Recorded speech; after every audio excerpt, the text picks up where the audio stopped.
I'm still obsessed with Lost in Space. Yes. And because this is what happens to me every year, because Netflix doesn't space these things out well enough. I want them to start kind of alternating. Like give me Stranger Things one year, and then give me Lost in Space another, and somehow stick a new Ozark in between. So my fix is fed, because now this happens every single time. Once I'm done with whatever the hot Netflix show is, I go, oh, look, there's a new season of The Flash up. I guess I'll binge my way through all 26 episodes of The Flash. And you know what? I enjoy those episodes, but I'm not proud of it. Yeah, I know what you mean. Me too. Same thing. Me, The Flash, Supergirl. Yeah. What am I going to do? I just sit there and I do it. And I have started actually admitting it to people, though. Yeah. I have a thing about Supergirl that's just completely insane. I enjoy the love story. It's the love story. I enjoy Grant Gustin, and I think he's cool and she's cool, and I like the fact that Cisco gets to have powers now and all that stuff, and Killer Frost, she gets to be a thing. I'm into the characters, but in my heart of hearts, that this is it usually happens when what's his face shows up as Iceman, Leonard Snart. Oh, Leonard Snart. Yeah. He starts talking like, yeah. Whenever he shows up, that's when I become very aware of the fact that I'm ashamed. This is just so terrible. I'm filled with shame. Oh well. What do you Anyway, it's the same thing over and over. Just go back in time and shift to a new timeline, and we got a new season, and now that everything is all screwed up. No, they cheat terribly. It does. Like, why does the Speed Force have to have a prisoner? Can you explain that to me? No. Why? No, you cannot be explained. They can't explain. It doesn't make sense. Ridiculous. Speed Force needs to have somebody in it at all times. You know what? The Speed Force is a jerk, then. What is the Speed Force? Some kind of... That's the dick move. Okay. So, anyway... Got a lot of stuff this week. I feel like I'm already looking forward to the fall, to be honest. I'm looking at the movies coming out. I don't want to see anything like this. Been tough. Particularly if it's not a superhero movie or a Star Wars movie, and it was pretty tough for them too. Be interesting to see how Jurassic whatever it is. Yeah. See how that goes. It's funny too, because we were just driving the other day. And my wife, who you of course know very, very well, she's kind of given up on movies in many respects. Partly because when you have a kid, you don't get out as much, and I've got to do it for work. But she just doesn't even care about celebrities anymore. She sees the poster for Jurassic thing, and she goes, "Who are those people? I don't know who those people are. I don't know who those people are." I said, "Yeah, it's Chris Pratt. He's the Guardians of the Galaxy guy." She goes, "Oh, Guardians of the Galaxy guy. Who's the girl?" I go, "That's Ron Howard's daughter." She goes, "Oh, yeah, Dallas, whatever her name is." Kept on driving. Yeah. Did not impress her. I thought, man, I hope people aren't as jaded as my wife, because I don't know. I think she might be the zeitgeist. Yeah, she might be. Yeah. Oh yeah, Dallas, whatever. Oh my God. Anyway.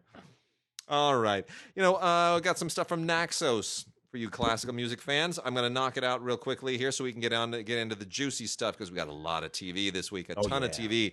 4K, some great classic movie stuff, Twilight Time and Olive and Criterion. We're going to try to get through all of this because it's really, really a good batch this week. Adris Nelson and the Gewandhausorchester. I'm half German. I just don't understand these words. At a certain point, break it up, make it 2 words. From Leipzig, this is the orchestra in Leipzig, performing From the New World by Dvorak. All you got to know is Dvorak's New World. It's just absolutely beautiful.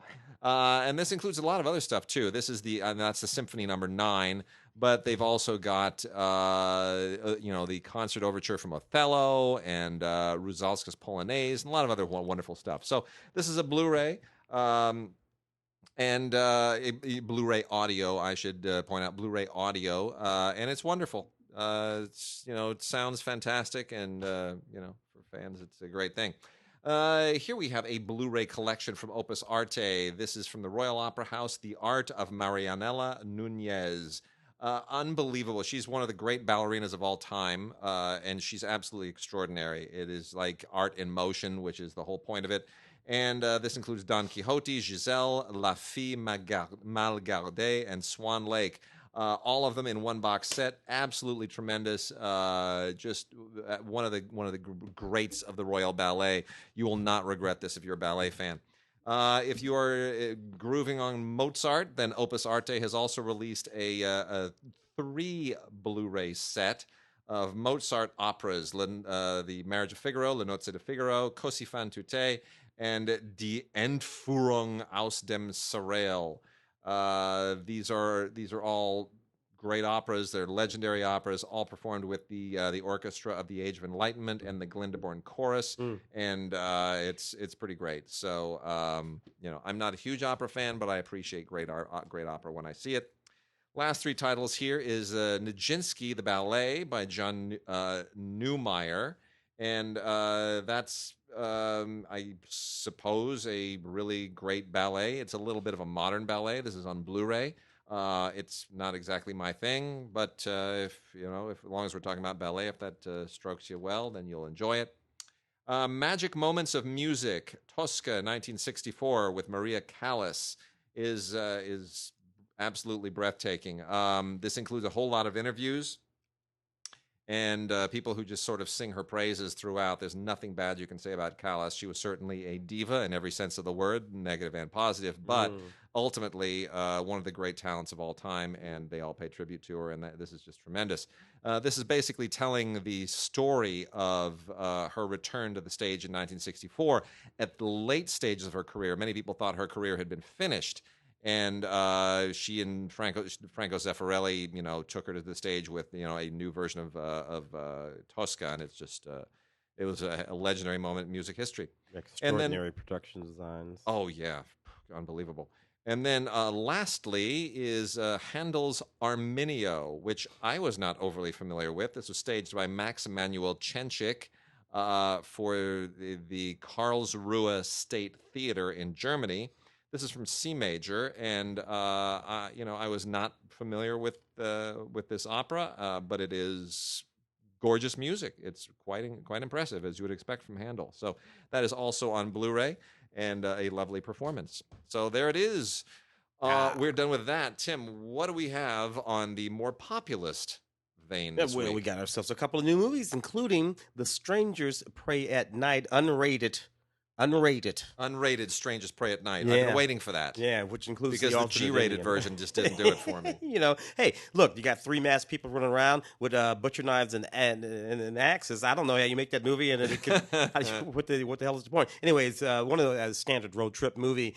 Family is out. They're going to this trailer home. They're going to be visiting. It's deserted. Nobody's there except for 3 masked strangers. Who come after them and come after them hard. Look, this is a pretty intense movie, and a lot of people like it. The director is the guy who directed that movie 47 Meters Down. Oh, that shark movie back in the day. Yeah, which is actually a pretty little sort of like suspense. Little suspense movie with not much at hand. The guy had a boat in water. Yeah, and in a pretend shark. Yeah. So he did a good job. He does a good job with this business too. Bonus features include that alternate ending that I told you about, as well as the music video, director's cut of the music video, and a look at the inside of the making of the film on Blu-ray and DVD. Strangers Pray at Night, the unrated version. Nice. We've also got ourselves Sherlock Gnomes. Look, man, what is wrong with them? Seriously. With what does this have going for it? A lot of neat music from Elton John and Bernie. What was the first one? There was the gnome something. The one that came before this, whatever it was, the previous gnome animated movie. It's just these things, and whatever, people like these things. I find them perfectly insane and ludicrous, but nevertheless, folks like them. It does have that Elton John and Bernie Taupin on it. Blu-ray and DVD special features include the making of the film, which is kind of a neat thing, as well as music videos that feature Elton. Kind of neat there. I saw this film, The Spinning Man. Guy Pearce, Pierce Brosnan, and Minnie Driver. Ben, there was a time when if you made a movie with that cast, Guy Pearce, Pierce Brosnan, and Minnie Driver, you had yourself a major motion picture. This did get a theatrical release. But I don't know. You look, man, we're at a point now where that is just sort of like an interesting little indie film. This one is about a guy played by Pierce Brosnan who's a teacher and who may or may not have had an affair with a student. There's a mystery about a young lady who has gone missing. He may or may not be involved in that young lady who's gone missing. He's married to Minnie Driver. Minnie Driver is wondering if in fact your husband might have something to do with this young woman who's missing because he did in fact do something untoward at his previous job, and he has a daughter, and she doesn't know what to believe about her father, and in that way it's sort of an intense movie. But today this kind of movie is really like a HBO movie. As opposed to like a big Yeah. theatrically released movie, even Yeah. with a cast like this. Nevertheless, it's a pretty good movie. I'll give it that.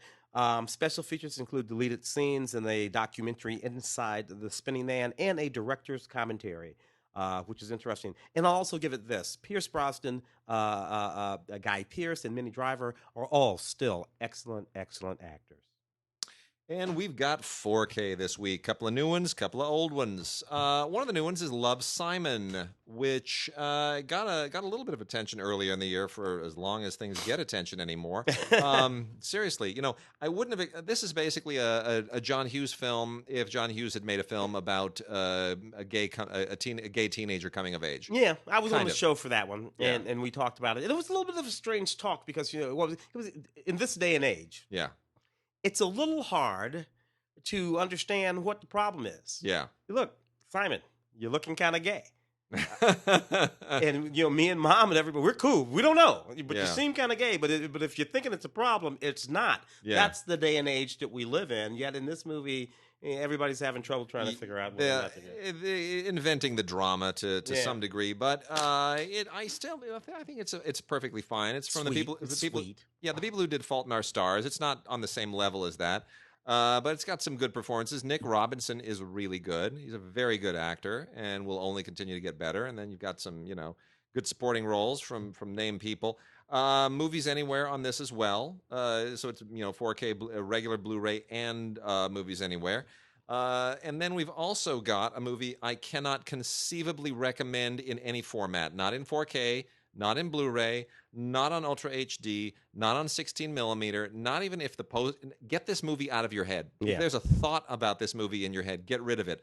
I am, of course, talking about Dirty Grandpa with Robert De Niro and Zac Efron. Clearly, somebody thought, I know, I've got a great idea. So Dirty Santa was Bad Santa. Bad Santa. Sorry, Bad Santa was so funny. Let's just do a version of that, except it's not Santa, it's a grandpa, and we'll make it Robert De Niro, and we'll make him even more filthy and sex obsessed and disgusting. Yeah. Okay, people, let me explain something to you. Bad Santa does not work because it's about a disgusting, lecherous, horrible, irredeemable person. There's a different level to it. Yes. If all you're paying attention to is all the nastiness, you're missing the point of that film entirely. Very, very, very, very, very much. Which they did. This is just a movie about. This movie is actually about a dirty grandpa. It's about Dirty Grandpa. It's about what the title is. Zac Efron's a guy. He's going to get married, and his grandpa concocts a road trip as a way of busting him out of this ill-advised marriage. And Robert De Niro's Dirty Grandpa in this movie, as well-intentioned as they think he is just the most disgusting, vile human being I have ever seen in a movie. Yeah. I kept hoping a serial killer would show up and just off him. Yeah. And I would root for the serial killer. A horrible, horrible movie. There is just nothing good about this. It's absolutely vile in every conceivable way. It's got Ultraviolet on it because it's Lionsgate. They're still with Ultraviolet, not with Movies Anywhere. Hopefully that ends sometime soon. But who cares? You shouldn't have this movie in your head anyway. The two classic movies. Yes, right. The two one is a classic. The other we'll talk about. Forrest Gump on 4K. Thank you. Finally, Paramount. This is, of course, Ultraviolet and iTunes as well. The digital copy on here. Blu-ray and 4K. You know what? Forrest Gump, still one of the great movies of the 90s. This movie is so great, so original. I don't think Robert Zemeckis has ever been better. I don't think Tom Hanks has ever been better. It's just brilliant. It's just absolutely wonderful. I love this movie, and it took me a while to sort of get over it. Now, let me tell you something. I've never told this story to anybody publicly before. So I have a story about Forrest Gump. I saw Forrest Gump at an early preview screening when I was in my last year of film school. This is Forrest Gump was what? 90? Well, Forrest Gump. No, I was not in my last year of film school. I was well out of film school at that time. So let me think. 90, what was? I'm going to say it's 94. It's 94. It was Best Picture of 94. I saw it. Because you went to Cannes that year. Yes, I did. I did. I saw it probably spring of '94. Yeah. So I was.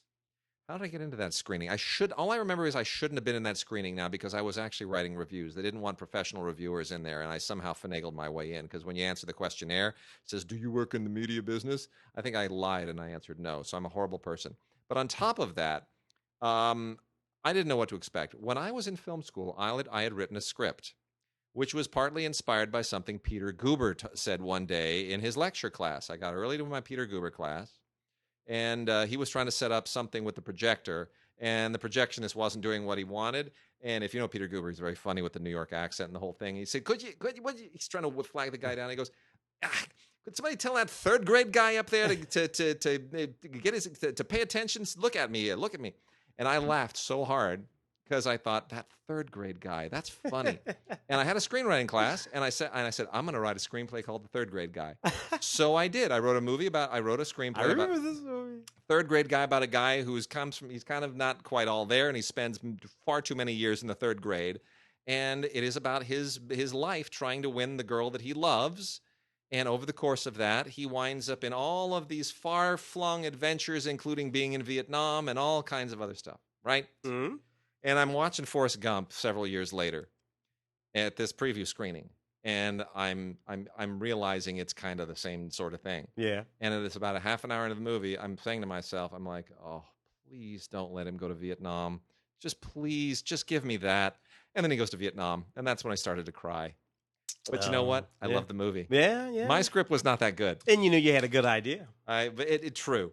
But I'm glad that I didn't know about the book either. Who knew? Winston Groom. Yeah, I remember that novel. Anyway, wonderful to have this on 4K. Beautifully done. Paramount has spared no expense in making this right, and I don't often say that about certain Paramount 4Ks, but it includes a Wendy Feinerman, the producer. It includes her commentary with Zemeckis, Steve Starkey, and Rick Carter. Everybody, I don't know why Wendy Feinerman gets her own commentary. It's a little weird, but.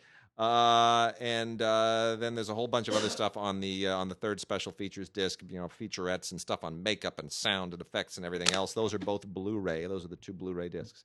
And then, of course, the film itself on the 4K is just phenomenal, absolutely phenomenal. And that includes also the commentary with Starkey, Zemeckis, and Carter and Wendy Feinerman as well. That's all on the 4K. So, in any case, Forrest Gump on 4K is tremendous. Now, we also have a 4K and Blu-ray and digital, also ultraviolet and iTunes, of Terminator Genesis. Yeah, a film that I think I was the only critic that actually enjoyed a little bit. So, yeah, I kind of feel like I enjoy this. I mean, it brings Schwarzenegger back, and it's got its moments. What I liked about it was that it was very meticulous in accounting for moments that had happened in at least the first Terminator and Terminator 2. Yeah. So like the arrival of Kyle. Yes. They staged that arrival. Yes. Exactly as it's staged in 1984. They do. In the original, it's like, I mean, he falls. Jai Courtney playing Kyle. Yeah, I mean, he falls down and rolls the exact same way. If you go back and look at it, and these moments that he has, and when they have to insinuate these new moments into them, they just walk you right up to the original moment, through the original moment, and then they give you the new moment. And I appreciated that they were paying attention. And watching this made me realize, I was like, oh yeah, Amelia Clarke. Yeah. She was Sarah Connor in this. Like, I didn't know who she was at the time. I was like, oh, that girl. Yeah, from Game of Thrones. Yeah, from Game of Thrones and from Solo. From Solo, yeah. So she's on fire. She's now, well, anyway, and Jason Clarke, of course, playing John Connor. Yeah, so I feel kind of okay about this. I don't like a couple of the places where it goes. I think there's some twists in here at the end that sort of betray the concept and go a little too far. But that said, it's okay. I'm kind of down with it. So, Tim likes it more than I do, but hey, it's part of the Terminator universe, and if you're on board, you're on board. So, Terminator Genesis on 4K, looking good. Well, it's not as bad as that Jonathan Moss style film. Oh my gosh! You know what I'm talking about? Yeah. The mess. That one was okay. all over with that. But that's the one where Skynet becomes Skynet. Yeah. So you kind of can't. I mean, you gotta have it. You gotta have it. Yeah. Where are we going? We're going to the TV? Let's do TV. Some TV business. Well, first, Mary Higgins Clark. Mary Higgins Clark is one of the most successful mystery writers of our time. Literally sold hundreds of millions of books, written hundreds of novels, many of which have been adapted into, movies, television shows, various different things of that sort. We have here Mary Higgins Clark, 14 film collection based on the best-selling mystery novels of Mary Higgins Clark, the queen of suspense, as she is well known. So these films, many of which you will have seen over the years, two of which are rated R, most of which are rated PG-13. Interesting thing about many of these is that they go back a ways, so you can go all the way back to Where Are the Children, 1985, which starred Jill Clayburgh, Max Gale from Barney Miller, of course, and Bernard Hughes. On the other hand, you can pop yourself over to about, let's look at 2002. He Sees You When You're Sleeping, which had Erica Eleniak in it, who used to be on Baywatch, if you remember her. Oh, yeah. And the reason why you remember her. Yeah. We haven't met before, Nicolette Sheridan. And as you bounce your way through these, you will see Allison Eastwood and Bo Swinson. You will see Andrew Jackson. You will see Natasha Kinski. You will see all kinds of names, Leslie Ann Down, Cynthia Gibb, that come at you from the past, and some modern names from the more recent adaptations of some of her films. So, 14 films from the brilliant novelist Mary Higgins Clark, almost all suspense thrillers of one sort or another, in this 14-film Mary Higgins Clark film collection. And then we also have from Acorn TV, Menace and Murder, a Linda LaPlante collection. Now, Linda LaPlante, of course, is the genius who gave us Prime Suspect. And this is an anthology of 3 different shows, all based on her writings. And they're all really good. This is great British mystery writing. It just is. A 7-episode series, Supply and Demand, starring Eamon Walker from Chicago Fire. Is an undercover cop who's trying to, track down the worst people that you can possibly find. Very, very good. Then you've got Killer Net, which is a kind of a cyber mystery thing about this student who's how do I even describe this without giving it away? Something happens in his cyber world and something happens in his real world, and they wind up being connected. And it's got some really rough edges to it. Paul Bettany is in this as well. Yeah. And then Mind Games, which is also really good. Fiona Shaw as a nun who becomes a profiler, which I thought was really, really interesting. And that also features Colin Salmon and Chiwetel Ejiofor. So a lot of great talent in this. Some really, really good writing, and it is called Menace and Murder, a Linda LaPlante collection from Acorn TV. Will and Grace, the revival. When they popped this thing back on the air, I was a little bit suspect. I was too. I knocked off 1 or 2 of them. Actually enjoyed it. Sort of, abandoned it after a while because once you've seen Will and Grace, you've seen Will and Grace. And frankly, I tell you, I'm so ridiculously shallow. I need my Will and Grace young and thin and pretty. I know. And Jack, I just do. And so I just watched the other one instead when they're all young and gorgeous. What the hell would I want to do? They're as old as me now. What the hell do I need that for? That's how I felt about Here's Lucy. Yes. What the hell do I need this for? That's insane. But that's just me because I'm petty. Eric McCormick, Deborah Messing, Megan Mullally, and Sean Hayes. And this show actually is funny. And they actually do a few bits in this show that are straight out of the Lucy show when Megan Mullally and Deborah Messing get caught in that shower. I mean, come on, that's straight out of the Lucy show. Bonus features include a gag reel and returning of the team and all that kind of stuff. It's fun, and given what happened with the reboot of the Roseanne show, I'll have to say this folks is the way you do it. Not the other way. Do it like this. The Invaders, the complete series, dude. I love this series so much. You and I have been on this run about these, That classic era, I mean, it harkens from the Twilight Zone era, from the Outer Limits era.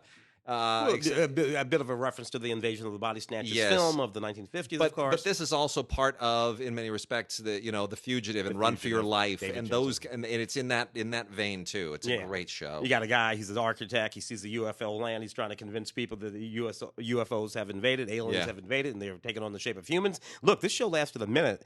43 original episodes. 43. That's a pretty good run. It's a pretty good run. I know people who have never heard of this series. I know. That's why this is great that it's out. It's Yeah, finally out. Like, because yeah. it doesn't live on in reruns Yeah. the way some of the other ones do. I wonder why too. That's an interesting thing. Anyway, the complete series from CBS DVD Invaders, Yeah. 43 episodes, 12 discs. So we got a couple from PBS here, but not documentaries. These are PBS Blu-rays of some really great British TV. Unforgotten, the complete second season. So the first season of Unforgotten blew everybody away. This was like one of the best cop shows that people had seen in the UK in a very long time, and it is pretty intense, and it's a gorgeous Blu-ray. It stars Nicola Walker and Sanjeev Bhaskar as a couple of inspectors who are trying to unravel a cold case that has all kinds of really puzzling pieces to it. And damn it, I don't know why the British are so good at their mysteries and their procedurals, but they are. And it throws some nasty, wicked curves at you that are just some of the. You would think you've seen it all if you've watched every episode of Law and Order and CSI, and you haven't. This just goes into a great place. And then to keep your classic on, I'm going to highly recommend Little Women. Yes, I get it. Louisa May Alcott's Little Women has been done a billion times, and everybody loves the Katharine Hepburn black and white film, and that's the one that everybody references.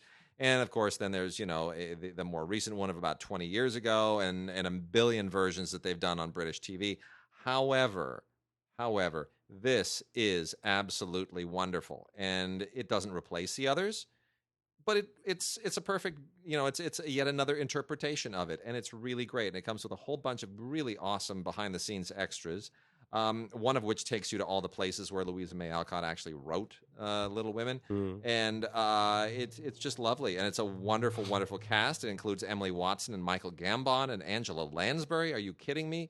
This kind of a thing would have been a feature film 70 years ago, or even 50 years ago, but today, with that cast, it's British television, and it's lovely, and it looks gorgeous on Blu-ray, wonderfully shot.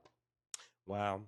I have here The Last Ship, the complete fourth season. Always an interesting concept for a series, The Last Ship. A naval vessel goes up to the Arctic, I think it was. Maybe it was the Antarctic, but I think it was the Arctic to do some research. They're carrying a doctor with them. They're meant to come back. They sort of get stuck there. And while they're away, a pandemic engulfs the globe, killing most of the world's population, including most of the American government, including the president and vice president. And it becomes a sort of restart of humanity show to a certain extent within the context of a large naval vessel, which now becomes most of just a society, and how that's going to work. Because some people don't want to maintain the hierarchy of the military dynamic that they're engaged in, and obviously the captain of the ship and others understand that will be the only way for them to survive. It's a very interesting concept for a program. The complete fourth season here includes a documentary feature.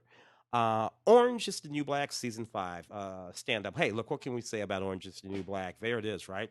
A groundbreaking television series. It's really funny. Yeah. You take a concept like women in prison. Yeah. A concept that comes directly from our youth. You know, in the 60s. What was that British show with the really big scary? Oh, what was yeah. that? Cell Block. The women on Cell Block 8. That's or it. something That like was that. it, You know, yeah. and you sort of work your way through all of these Oh series. my gosh, that was. And they're really the same. Yeah. Yet, depending on what characters you insinuate into that show, you get a new series. Yeah. And in the modern American orange jumpsuit sort of a series with black and Latino and transvestite and old and young women sort of working their way in and out of that prison. Yeah. It's fodder for an interesting universe that we don't always get to see and don't always know about it. And they made a really wonderful series out of it. And it's turned out several really sort of amazing stars. There's several young actors and actresses, transvestites, and people who've come out of that series and gone on to do some really interesting things, including one who's on The Handmaid's Tale right now. A gag reel, 72 hours in 6 months, stories from the season and commentary tracks on season 5. Orange is the New Black. So some kind of classic period stuff here for people that want to get into their suits of armor and their corsets. We have Maximilian and Marie de Bourgogne from Kino Lorber. This is a miniseries on Blu-ray, a 6-part miniseries, and this basically tells this is about intrigue during the Habsburgs. Now, the Habsburgs, nobody remembers the Habsburgs anymore. Everybody remembers, artists. Nobody remembers empires and politicians from the past. But this is a really interesting 15th century tale of court intrigue and political machinations, beautifully recreated in the medieval period. Is just, it used to be that you couldn't do period on television in miniseries; it was too expensive. Too expensive, yeah. But now, unless you were in Europe. But for some reason now, even though there are more outlets and there's more product, people create their recreation of period. Rome and it's great. It's the whole thing now.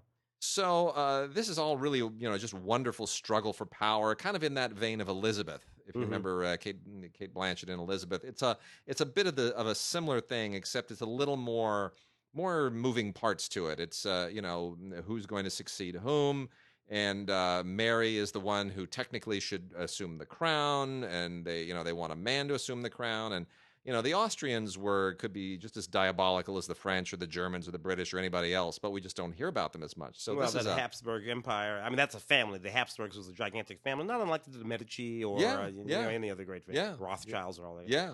Just so, there's a lot of great stuff in this, and they really take their time to let it work. It's a terrific miniseries made just a couple of years ago. Maximilian and Marie de Bourgogne. It's really good. And then from Mill Creek, we have a couple of oldies, but fairly goodies. The Lady Musketeer from 2003 still kind of works. I didn't like this so much at the time, to be honest, but revisiting it, I'm kind of like, that's not so bad. Gerard Depardieu is not as overweight then as he is now, so that was nice to see him lose a little bit of weight going back in time. John Rhys Davies and Nastasha Kinski, a lot of other names show up in this. Michael York, of course, shows up to make the connection to the Three Musketeers and the Four Musketeers, the old Lester film. So that's a nice little bit of connective tissue. But yeah, the Lady Musketeer, not bad.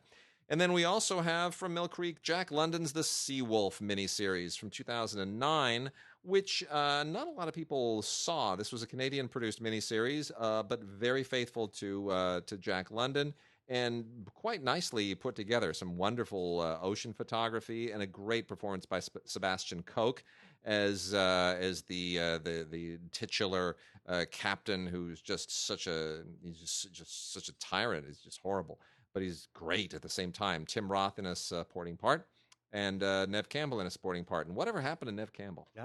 She popped up in the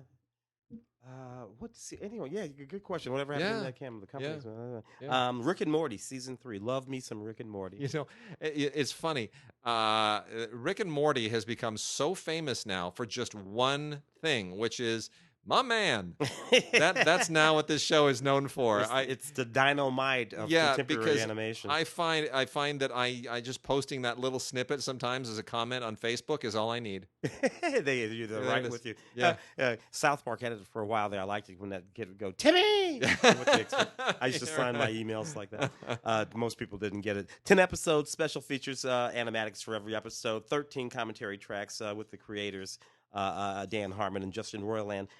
Look, I love Rick and Morty. I think it's really my favorite animation at the moment, and it's irreverent. It's about this crazy alcoholic grandfather and his 14-year-old grandson, who he drags around the universe in his dilapidated spaceship, getting drunk and messing with other cultures, and it's a lot of fun.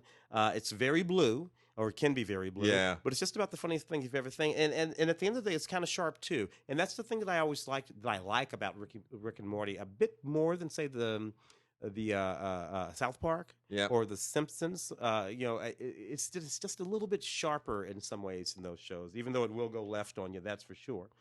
I'm dying up here from the folks over at Showtime, executive produced by Jim Carrey. It's about the comedy scene in an imaginary comedy club that's probably the Comedy Store in L.A. in the 70s, being run by a woman who is not Mitzi Shore, but seems a whole lot like Mitzi Shore, played by Melissa Leo. Mitzi passed away not too terribly long ago. Knew her; she was a lovely lady.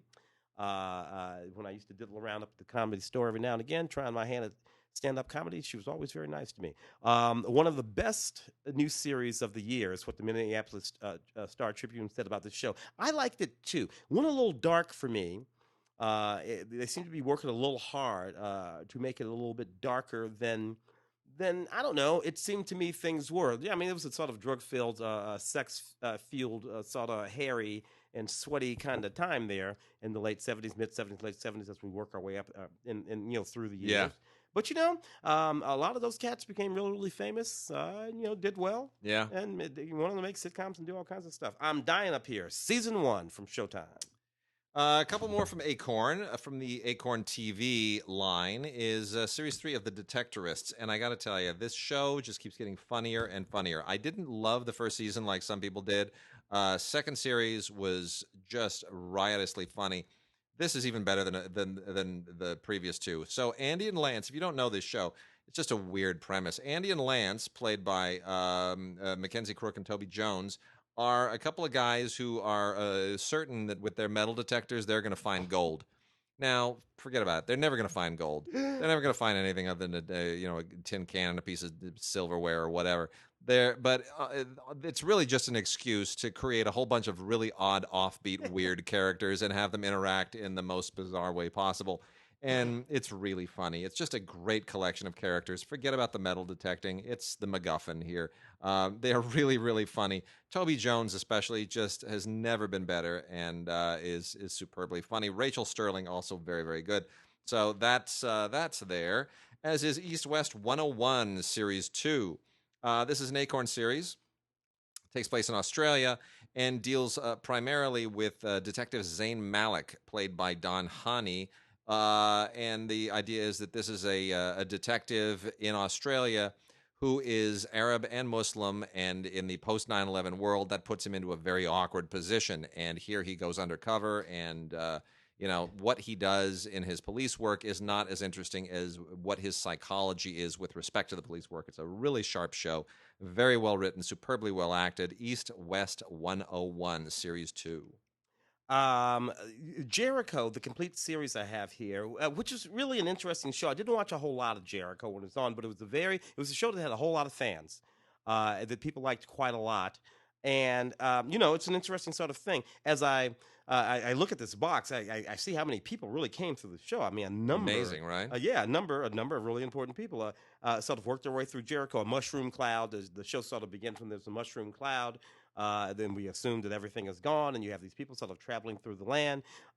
It's just it's Kansas and all across the Midwest. It's just an interesting show, kind of not unlike like The Postman or something like that, Kevin Costner's movie from the middle '90s, a sort of post quasi apocalyptic world. Season 1.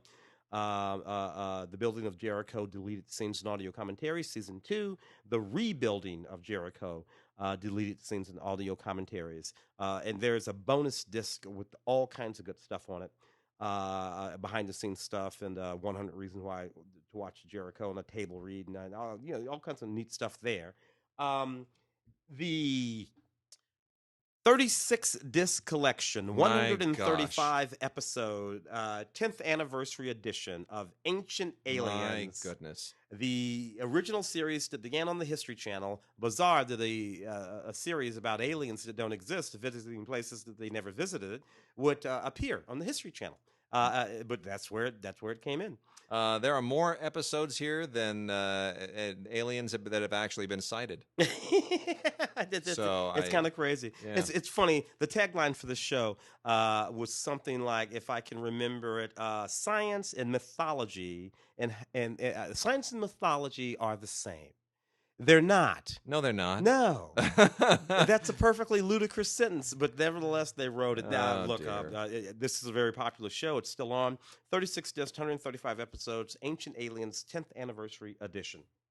So the question is, when you saw Hugh Jackman playing P.T. Barnum, did you wonder, I wonder if he is going to be as good as Burt Lancaster was in the television movie Barnum from 1986? And the answer is, I don't know. All I know is this was a terrible movie. But it's out again. So was the other one. And so is the other one. They're all terrible. P.T. Barnum was a jerk, and there's no way to tell his story in an entertaining way, really. But anyway, they did a TV version in 1986 with Burt Lancaster and the wonderful Hanna Scheigele from many, many fantastic German films, mostly by Rainer Fassbinder. But anyway, this was directed by Lee Phillips, who's done tons and tons of television back in 1986. And it's it is what it is. It's got flashbacks that make no sense, and it is don't see it. Wow. And then we also have Gunsmoke. Oh yeah. The 13th season, volume 1 and 2. So here's the thing. Gunsmoke ran for what, 25, 26 years? Oh, yes. We are now halfway through this after 10 years of releasing DVDs. You know what, Paramount? You should have just bit the bullet and said, here is every episode of Gunsmoke ever in one giant box set. Just, mortgage something or go onto a payment plan. But stop releasing each individual season in 2 volumes. This will take until I'm a senior citizen before this is finally out. No one cares anymore. Everyone who has nostalgic affection for this show is now suffering from gout. Yeah. I forget it. By the 13th season, I got to be honest, I don't know why this show it's kind of run its course. 1955 to 1975. 20 years. About 13 or 14 in there, I spent at the knee of my mother watching Gunsmoke. Yeah. A little chunk there in the middle. Once it gets into the 70s, it kind of loses steam. Yeah.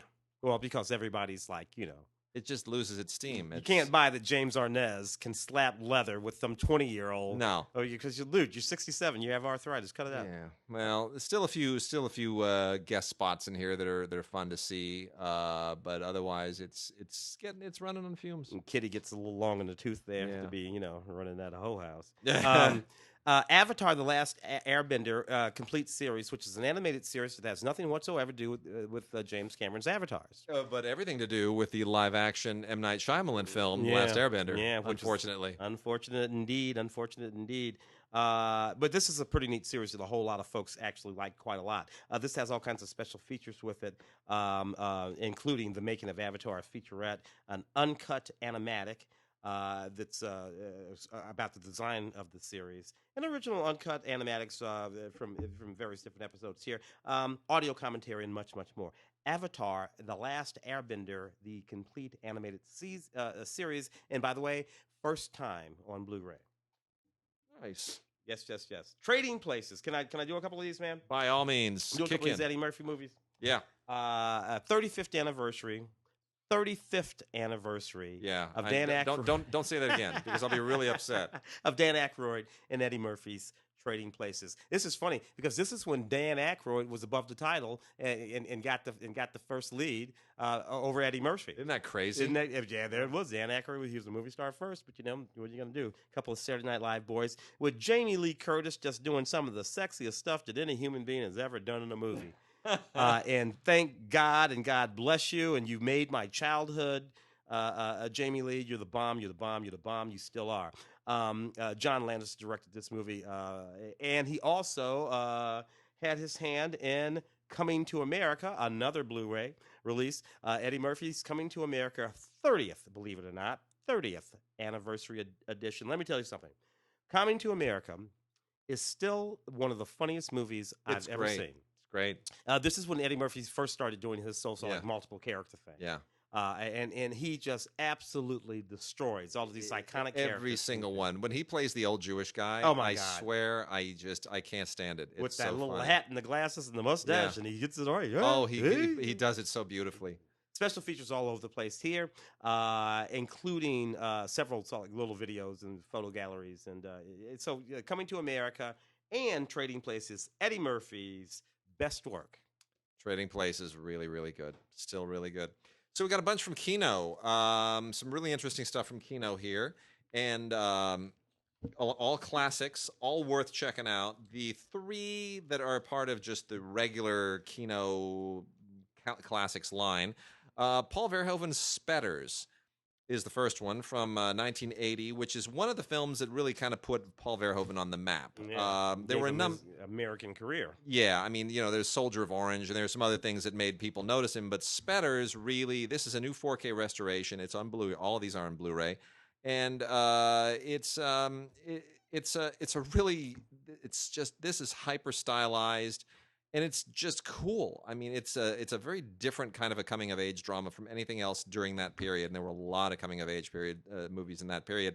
But it's about just these 3 guys in Rotterdam, and just kind of trying to just cope, and motorcycle racing, and a lot of other interesting sidebars to their lives and the way they interact, and it's really, really good. So this is what really kind of pushed him into the international realm, and got him all of his English language work. So Spetters is really, really worth checking out. Jack the Giant Killer from 1962, less worth checking out. It dates pretty poorly. This was this is one of those fantasy family films from the period that just doesn't kind of hold up anymore. But it has a certain kind of nostalgic glint to it. There are two cuts on here. There's the original cut and then a re-envisioned musical version, neither of which really is better than the other, to be honest. There's an audio commentary by film historian Tim Lucas on the original cut. It's kitsch, is what it is. But if you like kitsch, and if you like some of the people who are in it, Judy Meredith is particularly good. Thatcher, who plays the sorcerer Pendragon, is particularly good. Then you'll probably enjoy it. But it really it's strictly for nostalgia buffs.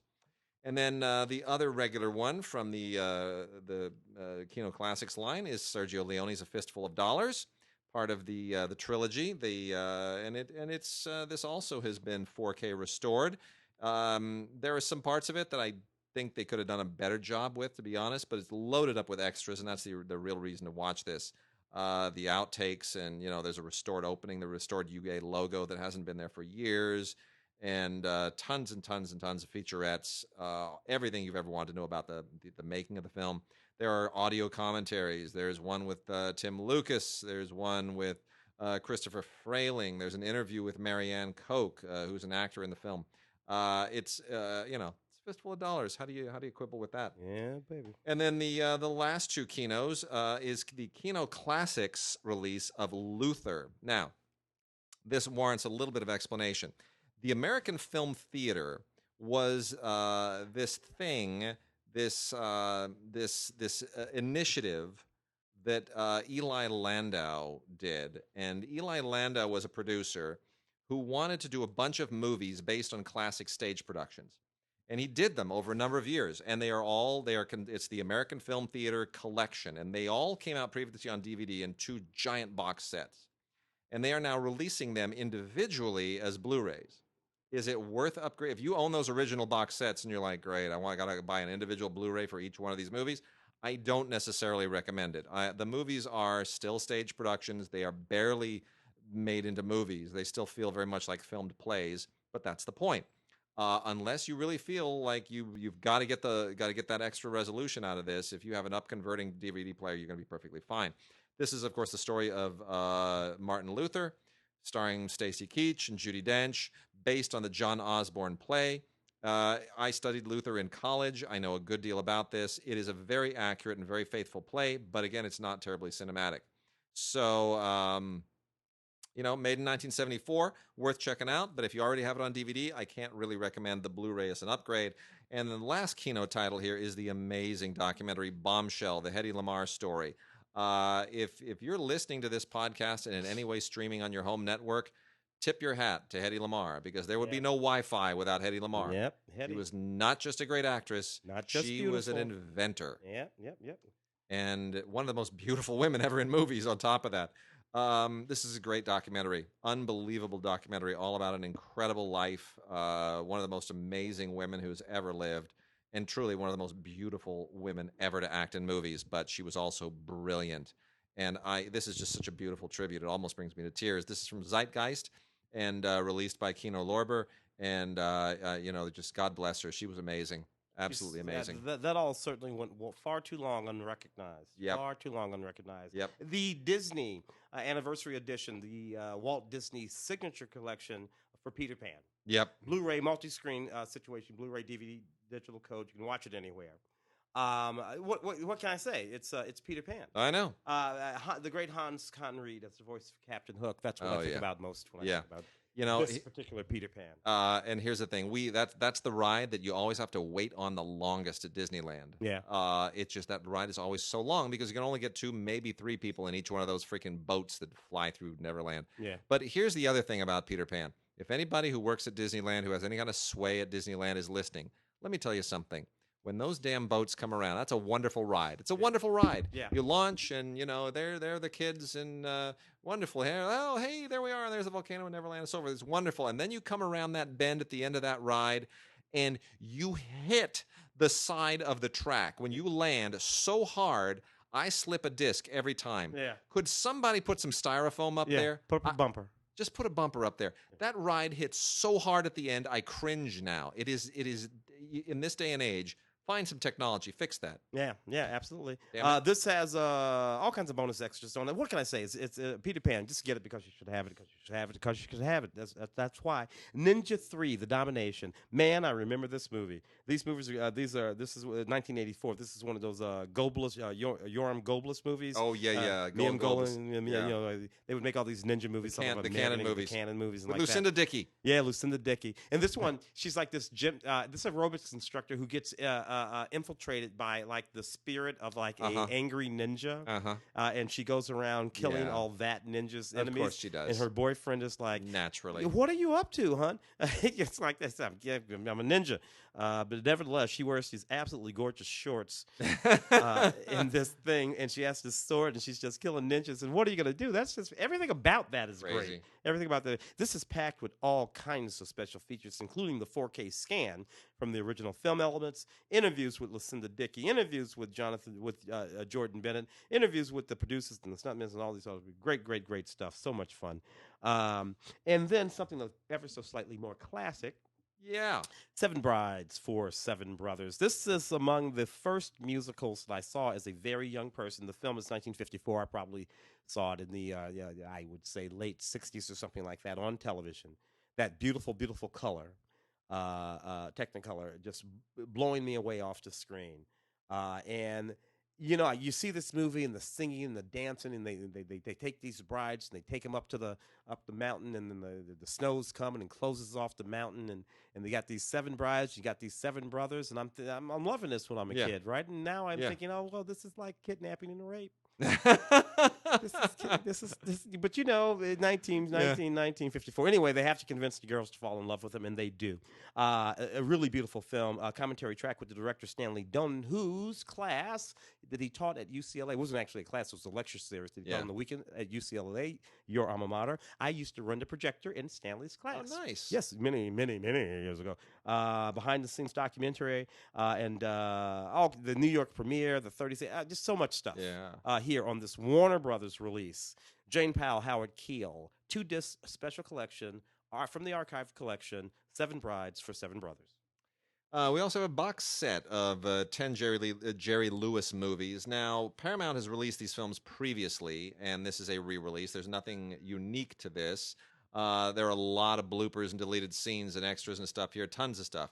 So, I mean, there's a lot of good stuff here, but it's not new. It's on DVD. It's not Blu-ray. They need to release all this stuff on Blu-ray. So if you don't have this and you feel you don't want to wait for this stuff to all come out in Blu-ray in a complete box set, then I mean, some of these, like The Nutty Professor, is out in blue, but they need to come out with a proper all 10 film in Blu-ray box set. Mm-hmm. This includes The Stooge, Delicate Delinquent, Bellboy, Cinderfella, Errand Boy, Ladies' Man, Nutty Professor, Disorderly Orderly, The Patsy, and The Family Jewels. So with the exception of all of his Dean and Jerry stuff, and like Hollywood or Bust, and the exception of Who's Minding the Store, this is pretty much all the really, really great stuff. And it's great, but again, it should all be in blue. And then we also have The Great Silence from Film Movement Classics, a 50th anniversary restoration on Blu-ray. Great Silence is, of course, one of the fantastic Sergio Corbucci spaghetti westerns of the period. 1968, a legendary year for spaghetti westerns in particular. Sergio was the original director, anyway, of the Django series. That's right. If I'm not mistaken. Yes, he was. And this stars Klaus Kinski, as crazy as he has ever been, even in any of his German films for Werner Herzog. He even played, the character's name is even Loco. They just figure it might as well just own it. He's out of his mind. He's so Klaus Kinski in this. Great score from Ennio Morricone, beautiful restoration, fantastic Blu-ray transfer, and tons of great features. Wonderful snow photography, by the way, too.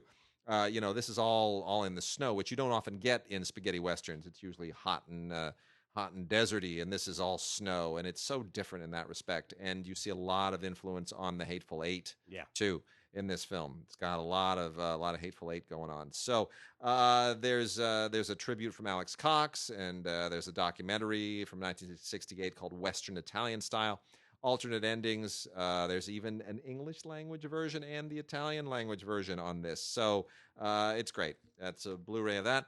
And then a Blu-ray from Flicker Alley of the 1923 classic silent film, The Ancient Law, which is a German film made it's almost 2.5 hours long in 1923, which is pretty long for a silent film. But it's kind of an important movie. It's not really a Weimar film. It's not really like other German silent films, which is why it's so interesting. And it all takes place in a shtetl in Eastern Europe. So I mean, it's sort of only goes alongside Der Golem Yeah. as a film that differentiates itself from mainstream German society, and which deals with very specifically Jewish European identity issues. It's quite interesting. So that I would say is well worth looking at, especially considering that this film has not been seen any time in our lifetime in its complete unrestored form. And this is it. This is the deal. This is the first time you're going to get to see The Ancient Law on Blu-ray from Flicker Alley. Good stuff. You still in that? Or Yeah, no, jump into it. I'll knock off a couple of these just because I really love these three movies. First one, Odds Against Tomorrow, Harry Belafonte, Robert Ryan, and Shelley Winters in a Robert Wise film. Aside from the fact that Harry Belafonte is a very young man in this film noir, a very young black man in this film noir, and Ed Begley Sr. also in the film. It's a film that he was a producer on. That most people don't know. He was a young man, and he produced this film. It has a noir story going on in it, a caper, Ryan, an old war veteran who's incredibly racist. Ed Begley Sr. puts together a heist, and it involves the young Harry Belafonte and Ryan and Harry Belafonte. They're just at each other in this film like you would not believe from beginning to end. And it really leads up to an actual explosion. Shelley Winters also in the movie. This from 1959 doesn't have a whole lot of special features on it, which disappoints me a bit, but nevertheless, I will appreciate it. Blu-ray, Odds Against Tomorrow, directed by the great Robert Wise. Norman Lear didn't make a whole bunch of movies, but this 1971 film, it's really fantastic. Cold Turkey. Oh, that's a great movie. Great movie. That's a great movie. Dick Van Dyke, Bob Newhart, and Tom Poston, who, of course, would go on to work with Bob Newhart years later. Very, very funny film. It's about a tobacco company that offers to pay any town, any small town in America, $25 million if the entire town can quit smoking for 30 days. And Dick Van Dyke plays a reverend in the town, and they send a guy out there to try to undermine what's going on, and it's just the funniest thing. Think about that, 1971, Amazing. a movie about smoking at all. I mean, Yeah. think about thank you for not smoking, things like that, Aaron. So a really, really neat concept. Norman Lear film. 1971. Check it out if you haven't seen it, and you probably haven't. And of course, Bucket of Blood. Bucket of Blood. This is a DVD. It's not a Blu-ray. Yeah. We need this movie on Blu-ray. This has been on. Yeah. Look, this is maybe the best looking DVD, thanks to Olive. Olive did a good job, but we need a Blu-ray. We need a Blu-ray of the film. Roger Corman's Cult Clash. You think it's because it's in black and white? Because it's in black and white. No, it's more resolution, but all you got to do is up the contrast. Because this was sort of central when we and Ray made Schlock, and we interviewed Dick Miller. You were there that day, right? You were running audio, I think. And it's funny. Dick Miller he's a great guy, and he's in all the Corman films from that period. But damn it, I want him on Blu-ray. Yeah, Sam Arkoff and all the guys. So all of that on DVD. And we also have a bunch of Twilight Time movies, which are all really, really terrific. The Twilight Time releases include, and this is nice. Twilight Time isn't just doing all the Woody Allen stuff. They're not just doing the Woody Allen catalog. They are doing the Mazursky catalog. And let me just say, fantastic. Next Stop Greenwich Village is a fantastic movie. Next Stop Greenwich Village is one of Paul Mazursky's very, very best. It's from 1976, right before he made An Unmarried Woman. And it's so many wonderful, wonderful performances in this thing. I truly love this movie. It just captures a moment in time, a place in time, a particular sensibility in New York. Wonderful performances here. Lois Smith and Christopher Walken, and it's a great cast. Ellen Green is so good in this too. It's just a wonderful, wonderful movie. Didn't we give Paul an award at Yeah, Laugh, a Career couple Achievement Award. Yeah, I was there that Yeah, year. Ray and I nominated That's him. right. Yeah, Yeah, yeah, it was great. he was great. D.W. Griffith's The Birth of a Nation. This is probably the third or fourth release on DVD or Blu-ray. There are better transfers available on Blu-ray than this one, but this one is still quite good. This is the 2015 Photoplay restoration, overseen by Patrick Stanbury, which is very good. Again, I won't say it's the best. There are others, but it's still very good. If you don't own the film, you're not going to go wrong by getting this one. It has its own extras on a second disc, outtakes and camera tests, and all kinds of other behind-the-scenes things. Birth of a Nation score recording sessions by John Lanchberry. D.W. Griffith on the Lux Radio Theater with Cecil B. DeMille. Birth of a Nation is an essential film because it is so crucial from a historical standpoint, from an artistic standpoint, and yet thematically it is deeply offensive. It is vile in every respect because it's predicated on it not only sort of, it's the film that basically reignited the Ku Klux Klan. Yeah, based on the book The Klansman. President Wilson at the time screened that film at the White House. At the same time that he was resegregating the civil service. The civil service, and which would eventually lead to Jim Crow and all of that. And he said that it hurt his heart. That it was all just too true. Yeah. The thing about Birth of a Nation is very controversial in that way. What's necessary when you talk about Birth of a Nation is to talk about it completely and not simply talk about it as a cinematic achievement by D.W. Griffith. That's You're all supposed true. to struggle with it. Yeah. You're But supposed you have to to struggle talk about with it completely. You have to talk about it. And then after you talk about Birth of a Nation, you have to talk about intolerance, but it's not here today, so we'll talk about it But later. Birth of a Nation, it's important to look at it and go, I understand it was the first feature-length film. It's the first film that did this, that, and the other thing. And it's almost insufferable to watch today, despite all of that. But at the same time, you can't abide what it does and what the message is. And you're supposed to struggle with that because that's the point of art. Content makes a difference, and that's what art is doing. That art had an impact on America anyway for the next until now. Black Klansman won what, the Audience Award at Spike's Audience Award, and it directly connects back to Birth of a Nation. And there is something poetic about the fact that Griffith was one of the founders of United Artists, and United Artists went on to be the studio behind the Rocky films. Yeah. From which we got Creed. Yeah. So, the connections are amazing. The connections are amazing. Geronimo, an American legend, just straight up biopic about Geronimo, starring Wes Studi, who, of course, was in Hostiles last year and awesome. This is a perfectly fine film. It's Walter Hill doing kind of mid-level Walter Hill. Really beautifully photographed, I have to say. Full disclosure, the cinematographer, Lloyd Ahern, is a very good friend. So I think he does amazing work here. Written with John Milius, Walter Hill co-wrote it, but he doesn't take a credit. It's Larry Gross and John Milius who get the writing credit. So it's got that macho Milius thing going. Yeah. Perfectly fine. There's nothing wrong with it. It's just it is what it is. Wes Studi still has the same face. It's amazing, right? Just grayer hair. Amazing and weird. And Hilda Crane from 1956 is a great melodrama in the Peyton Place vein. Philip Dunn wrote and directed this. It stars Gene Simmons as a woman with a bit of a past who goes back from New York to her home in this small town, and her past catches up with her in some interesting and unpredictable ways. I have to say that Jean-Pierre Aumont, if you haven't seen this film, Jean-Pierre Aumont in this movie is basically the inspiration for Pepe Le Pew. Yeah. I'll just leave it with that. Yeah. I got a few really interesting classics over here from the Criterion folks, the good folks at Criterion, including Midnight Cowboy, John Schlesinger's 1969, at the time, I believe, rated X at the time, drama about Rizzo, Dustin Hoffman, of course, and Joe Buck, a itinerant pimp from the South. This movie was just astounding. Dustin Hoffman, we talk about The Graduate being the movie that makes Dustin Hoffman's career, but I think this is the movie that sort of solidified him as a person who could act. Yep. In that sort of dynamic. A beautiful movie. This has just about everything on it you could imagine. Blu-ray, special features, 4K digital restoration, of course, approved by the cinematographer.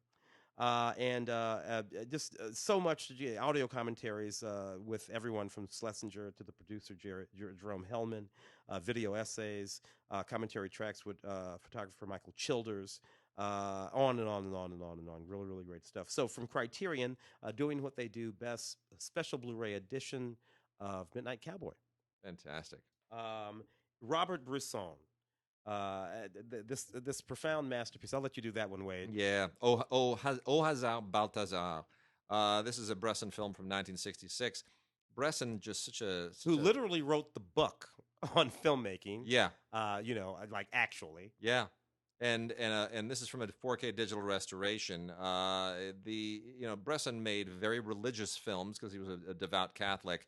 So there's always a strain of that kind of very Catholic humanism running through his films, but this is one of his strongest films. It may be the one that's the most popular, I would almost say. This is follows a donkey named Balthazar, who goes from owner to owner in omnibus fashion, kind of like the Red Violin. And you learn something about humanity through each of those who come into possession of the donkey.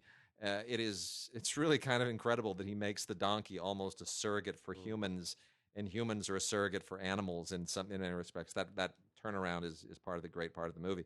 It's really a wonderful movie, and this is on Blu-ray, and it includes a 1966 French television program about the movie.